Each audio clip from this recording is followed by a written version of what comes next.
Anderson Silva, you absolutely suck. I'm not surprised, motherfucker. What is going on, ladies and gentlemen? Welcome back to the channel. In this video, we will be talking about the co-main and the main event for UFC 311.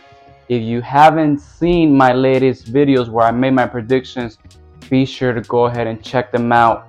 At the end of the video, if you guys enjoy this video or want to see more content like this, make sure you guys subscribe to the channel and like this video. So with that being said, oh, by the way, if you guys haven't seen the fights yet and you guys are planning to see them, spoiler alert, because I will be talking about them a little bit. So with that being said, let's get straight to it, guys. First of all, we're going to be talking about the co-main event. So UFC 311 happened last night, and in regards to the co-main event, I was right about one thing and I was wrong about the other. What was I right about, guys? You know, a lot of people were doubting Merab Dvalishvili, but you know, part of me was doubting him as well, but the other part of me said, nah, I know he got that dog in him, and I ended up picking him for the win. And the thing that I was wrong about was that I thought that fight was going to be, you know, a heavy grappling fight, which it honestly wasn't. A lot of it was on the feet, and to my surprise, not a lot of that fight happened on the ground. So let's talk about that fight a little bit more. So in the first round, Merab and Umar were keeping the distance, their distance.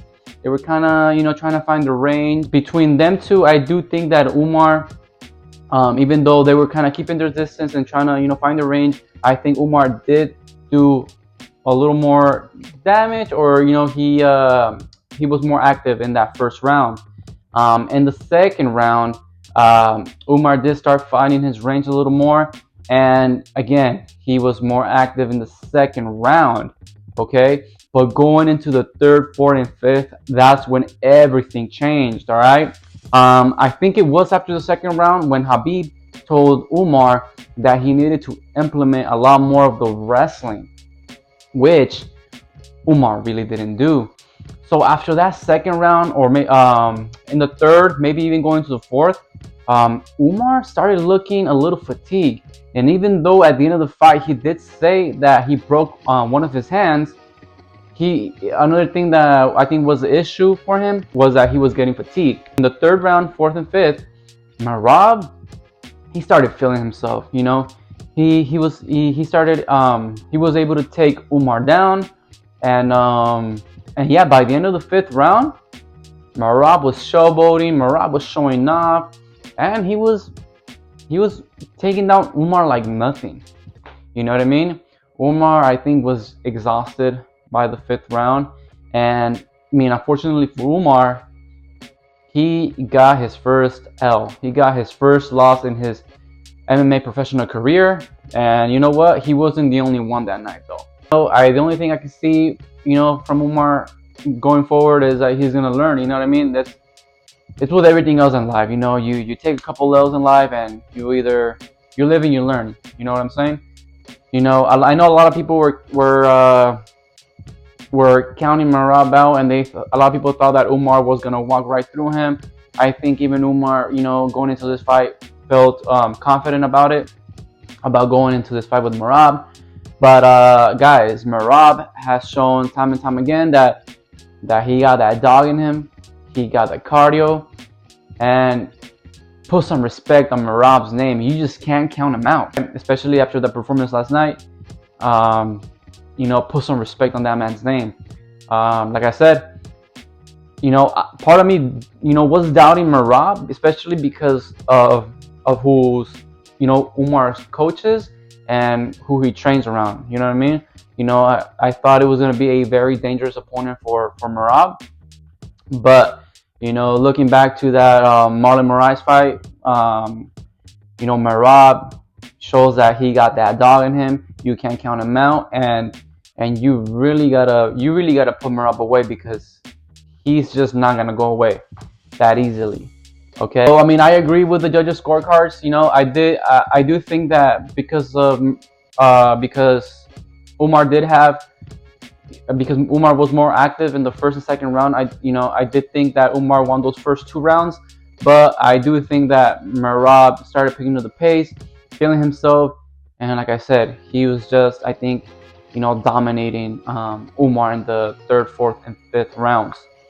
So with that being said, I can't wait to see what's next for Merab. But yeah, like I said, I was right about Merab winning that fight, and the only thing one thing I was wrong about was that I thought it was gonna be a heavy grappling fight, and it obviously wasn't. A lot of it did stay on the feet, which honestly did worry me a little bit, because I know that Umar comes from that Muay Thai background, and I thought that could have been a problem for Merab, but I think Merab handled it pretty well.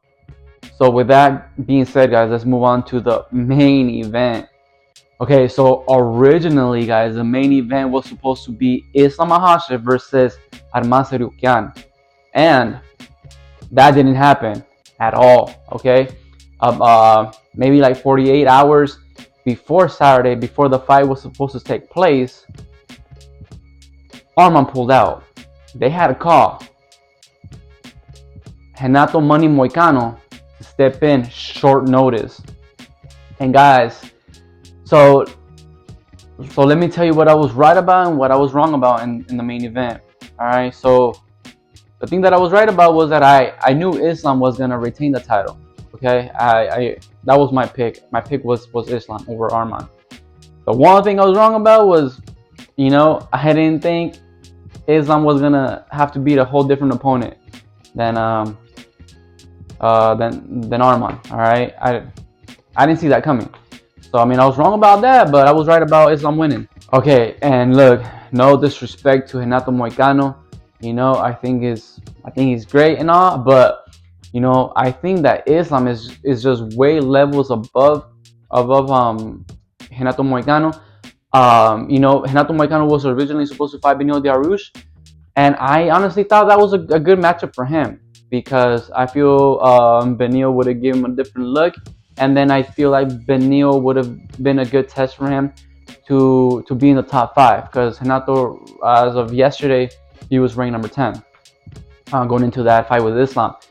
So I thought that matchup that he had originally scheduled against Benil Dariush was a good fight for Moicano, and then that might have helped him out a little bit. You know what I'm saying? But props to Renato Moicano for stepping in on short notice to go against the pound for pound king in the UFC. But okay, so then going into the fight, I'm gonna be honest with you guys, I didn't expect much. Okay, once I found out that Renato Moicano was going to fight Islam for the title, I was messaging someone and I was kind of joking, and I said, I wonder who's gonna last longer against Islam, Hooker or Moicano. Again, no disrespect, but I just don't feel that Moicano is at the level to where Islam is at. That's why I thought the fight against Benil Dariush was gonna be a good step for him to take, and then to see where he's at. I do feel that he has some space to work in and get better at, which I do think he will. He just needs to take more time, I think, and really work and hone some of those skills that he still needs. But again, what do I know? I'm just a casual, right? But that's what I just think. That's just my opinion, right? But respect to Renato Moicano, he took the chance. If I was in his shoes, I would have taken the chance too, even though I knew my chances were slim to none. You know what I mean? A chance is a chance, and you never know what could happen. At one point, at first, it looked like Moicano had dropped Islam, but according to the broadcast team, they said that Islam slipped. But at that moment, I was like, oh my goodness, Moicano just dropped the pound for pound. You know what I'm saying? And even when I was messaging that person, I was like, dude, if Moicano somehow pulls this off, it's gonna blow the roof off the building. You know what I'm saying? Even though I knew Islam was going to win that fight, I was kind of hoping, a little part of me was hoping that Moicano would have gone on there and just, blown the roof off the building, beating Islam, somehow catching him when Islam, would go in for a takedown. And then just imagine if that would have happened, if Moicano would have, put the upset on Islam. Just imagine that. You know what I'm saying? So yeah, that would have been fun to see, but unfortunately for Moicano, Islam did get a Thars choke in the very first round. I want to see who lasted longer, if it was Moicano or Hooker. I will be putting up the results right here. So this is my, I guess you could say my official reaction to UFC 3, the post fight for UFC 311, Makhachev versus Moicano. Let me know what you guys thought about those fights. Another good fight was Jiri Prochazka versus Jamal Hill. That was another pretty good fight. It was a good scrap back and forth. Ultimately, Jiri Prochazka got the W, and Alex Pereira is now gonna face Magomed Ankalaev. Yep, finally. So we'll see what happens. I think the winner of that fight should fight Jiri. So we'll see what happens. But yeah, guys, thanks for watching. If you guys want to see when I made those predictions, if you guys want to see those prediction videos, make sure to click here. Thanks for watching. Don't forget to subscribe to the channel. I'll see you guys on the next one.